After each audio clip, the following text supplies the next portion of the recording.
Back to our channel. నేను మీ Kavya. So government వచ్చిన తర్వాత నుంచి తెలంగాణ ఫ్లైఓవర్ల పేర్లు మార్చుడు, తర్వాత జిల్లాలను కుదించుడు ఉన్నాం, జిహెచ్ఎంసీ పరిధి పెంచుడు. ఇవి తప్ప ఇంకేమైనా చేసిందా అంటే దానికి ఒక ప్రశ్నార్థకంగానే ఉంది. So present RS Praveen Kumar అని ఉన్నారు, మాత్రం మాట్లాడదాం అన్న. ఏంది మళ్ళీ జిల్లాలకు సంబంధించిన ఇష్యూ? ఇప్పుడుండే పరిస్థితిలో జిల్లాలని మళ్ళీ కదిపిన, జిల్లాలో ఉన్న జిల్లా పేర్లు మార్చిన పరిస్థితులు ఎట్లా ఉన్నాయి? పరిస్థితులు ఘోరంగా ఉంటాయి. ఎందుకంటే తెలంగాణ అస్తిత్వ పునాదుల మీదనే, తెలంగాణ ఆత్మగౌరవ పునాదుల మీదనే బీఆర్ఎస్ పార్టీ పోరాటం చేసింది. బీఆర్ఎస్ పార్టీ అధికారంలోకి వచ్చింది. అధికారంలోకి వచ్చిన తర్వాత తెలంగాణలో అద్భుతంగా దేశమే మెచ్చే విధంగా అధికార వికేంద్రీకరణ జరిగింది.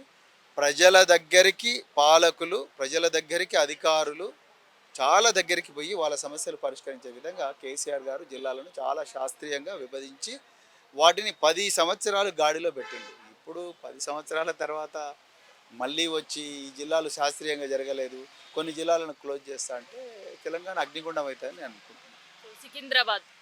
సికింద్రాబాద్కి సంబంధించిన పేరు కూడా కనుమరుగయ్యే పరిస్థితి ఉందని ఆందోళన కనిపిస్తున్నాయి.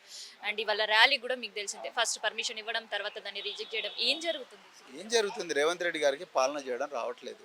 రేవంత్ రెడ్డి గారికి ప్రజా సమస్యలను అర్థం చేసుకునే పరిస్థితులు లేడు, ప్రజల భావోద్వేగాలను అర్థం చేసుకునే పరిస్థితి లేడు, ప్రజలకుండే సంస్కృతి మీద ఆయనకు అవగాహన లేదు. అవగాహన ఉన్నా కూడా దాని మీద గౌరవం లేదు. సో అలాంటి వ్యక్తి చేతిలో అధికారం పెడితే పిచ్చోడి చేతిలో రాయిలాగానే ఉంటుంది. ఇది వాస్తవం. అందుకొరకే ఇలా సికింద్రాబాద్ అస్తిత్వం ప్రమాదంలో పడింది. నిజంగా సికింద్రాబాద్ జంట నగరాలు అనేది గత 400 సంవత్సరాల నుంచి ఉంది. హుస్సేన్ సాగర్కు దక్షిణాన ఉన్నది హైదరాబాదు, హుస్సేన్ సాగర్కు ఉత్తరాన ఉన్నది సికింద్రాబాద్, లష్కరు, అదేవిధంగా పట్నం. సో మరి ఇది ఈరోజు ప్రమాదంలో పడ్డదనేదే ప్రజలందరూ కూడా భావిస్తున్నారు. సో అందుకొరకే దాని మీద పోరాటం చేయడానికి బీఆర్ఎస్ పార్టీ సన్నాహం చేస్తుంది. పోరాటం బీఆర్ఎస్ పార్టీ చేస్తుంది. సో అంత అవగాహన లేకపోవడమా, లేదంటే అవగాహన ఉన్న వాళ్ళు ఉన్నారా లేదా అని తెలియకనే ఒక కన్ఫ్యూజన్లో ప్రవీణ్ అన్నని కూడా ఇన్వైట్ చేస్తున్న పరిస్థితి కాంగ్రెస్ పార్టీలకి. కాంగ్రెస్ పార్టీ అటెన్షన్ డైవర్షన్ మాత్రమే నేర్చుకున్నది, అటెన్షన్ డైవర్షన్ మాత్రమే చేస్తున్నది. ప్రజల సమస్యల మీద పోరాటం చేసే, ప్రజల సమస్యలు పరిష్కరించే ప్రయత్నం మాత్రం చేయడం లేదు. అందుకొరకు ప్రవీణ్ కుమార్ మీద బట్టగాల్చి మీద వేయాలి, ప్రవీణ్ కుమార్ను కన్ఫ్యూజన్లో పెట్టాలి, ప్రవీణ్ కుమార్ ఫాలోవర్స్ని కన్ఫ్యూజన్లో పెట్టాలి, బీఆర్ఎస్ని కన్ఫ్యూజన్లో పెట్టాలి. ప్రజా సమస్యల మీద వీళ్ళు పోట్లాడొద్దు. ఎంతసేపు వీళ్ళు అయ్యో నేను పోతలేను, నేను ఈ పార్టీలో ఉంటున్నాను, ప్రతిసారి కూడా ఆత్మరక్షణలో ఉండేట్టుగా తయారు చేయాలని ప్రయత్నం చేస్తున్నారు. ఆ టెక్నిక్ అదంతా తెలంగాణ ప్రజలు క్లియర్గా గుర్తుపట్టిండు. రేవంత్ రెడ్డికి ఏ మాత్రం కూడా ప్రజలను పాలించే అర్హత లేదని చాలా క్లియర్గా అర్థమైంది. రేవంత్ రెడ్డి ఒక్కరే కాదు, మొత్తం కాంగ్రెస్ పార్టీకి కూడా అర్హత లేదు. అందుకొరకే వాళ్ళ అస్తిత్వమే ప్రమాదంలో ఉండదు కాబట్టి మా భవిష్యత్తు మీద దాడి చేయాలని చూస్తున్నారు. పదవులు ప్యాకేజీలతో మిమ్మల్ని స్వాగతిస్తున్నారు కాంగ్రెస్ అని వినిపిస్తుంది. రేవంత్ రెడ్డి ఖుద్దు చెప్పిండు కదమ్మా, ఆయన 2024 సంవత్సరంలోనే ప్రవీణ్ గారిని నేను ఆహ్వానించాను, ప్రవీణ్ గారికి రకరకాల పోస్టులు ఇచ్చాను, ఆ పోస్టుల పేర్లు కూడా ఆయన చెప్పిండ్రు. ఆయన నన్ను వీడి మరి బీఆర్ఎస్ పార్టీలోకి పోయిండు. ఆయన ఇష్టం, దానికి నేను రాజకీయాలు ఎవరైనా ఎక్కడికైనా పోవచ్చు అని ఆయనే చెప్పిండు. నేను కాన్షియస్గా కేసీఆర్ గారు వెంటనే నడవాలనుకున్నాను, కేటీఆర్ గారి నాయకత్వంలో పనిచేయాలనుకున్నాను. వారి ద్వారానే రాష్ట్రం బాగుపడుతుంది, రాష్ట్రం భవిష్యత్తు చాలా బాగుంటుందని గట్టిగా నమ్మి నేను అధికారం లేనప్పటికీ కూడా నేను బీఆర్ఎస్ పార్టీ లోపలికి వచ్చిన.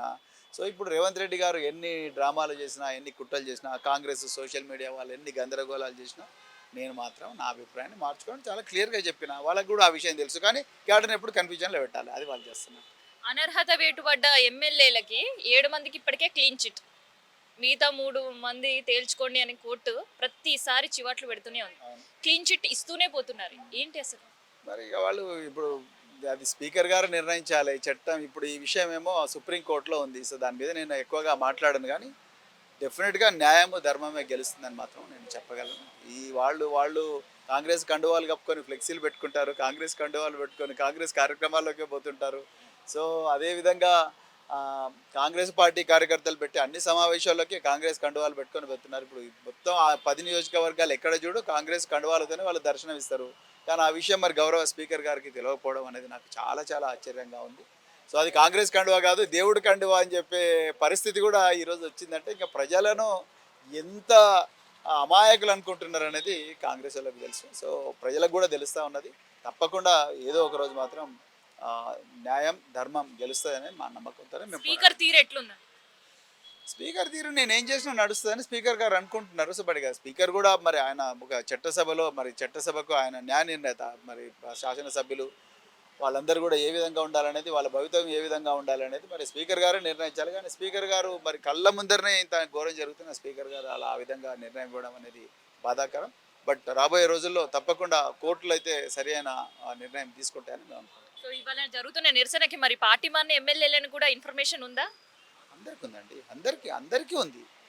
మాకు ఒక వాట్సాప్ గ్రూప్ ఉంటుంది. వాట్సాప్ గ్రూప్లో పార్టీ కేంద్ర కార్యాలయం నుంచి అందరికీ వస్తుంది. మరి అందరికి వచ్చినప్పుడు మరి వాళ్ళందరూ రావాలి కదా, మరి ఎందుకు ఈరోజు రాలేదు? వాళ్ళు నిజంగా బీఆర్ఎస్ పార్టీలో ఉన్నామని క్లెయిమ్ చేస్తున్నారు కదా, వాళ్ళు ఎందుకు రావట్లేదు? ఇవన్నీ తెలుస్తున్నాయి. వాళ్ళు మేము ఏ పార్టీలో ఉన్నామని చెప్పే ధైర్యం కూడా వాళ్ళు వేయలేకపోతున్నారంటే మీరు ఒకసారి ఆలోచించాలి. So thank you very much. So ఇదనమాట బీఆర్ఎస్ పార్టీకి సంబంధించిన నిరసన కార్యక్రమాలకి ఇవాళ కోర్టు పర్మిషన్ ఇచ్చిన ఆ పర్మిషన్ రాత్రి రద్దవడం, మళ్ళీ ఆ గందరగోళ పరిస్థితులు. ఇంకోవైపు ఆర్ఎస్ ప్రవీణ్ కుమార్ పార్టీ మారుతున్నాడు అండ్ ప్యాకేజీలు పదవులతో కాంగ్రెస్లో చేరబోతున్నారు అనే వార్తలు కూడా కనిపిస్తున్నాయి. సో దానిపైన ఎట్టి పరిస్థితుల్లో పార్టీ మారేది లేదు అండ్ బీఆర్ఎస్ పార్టీతో కష్టకాలంలో ఉంటాను కూడా అని చెప్తున్నాడు ఆర్ఎస్ ప్రవీణ్ కుమార్.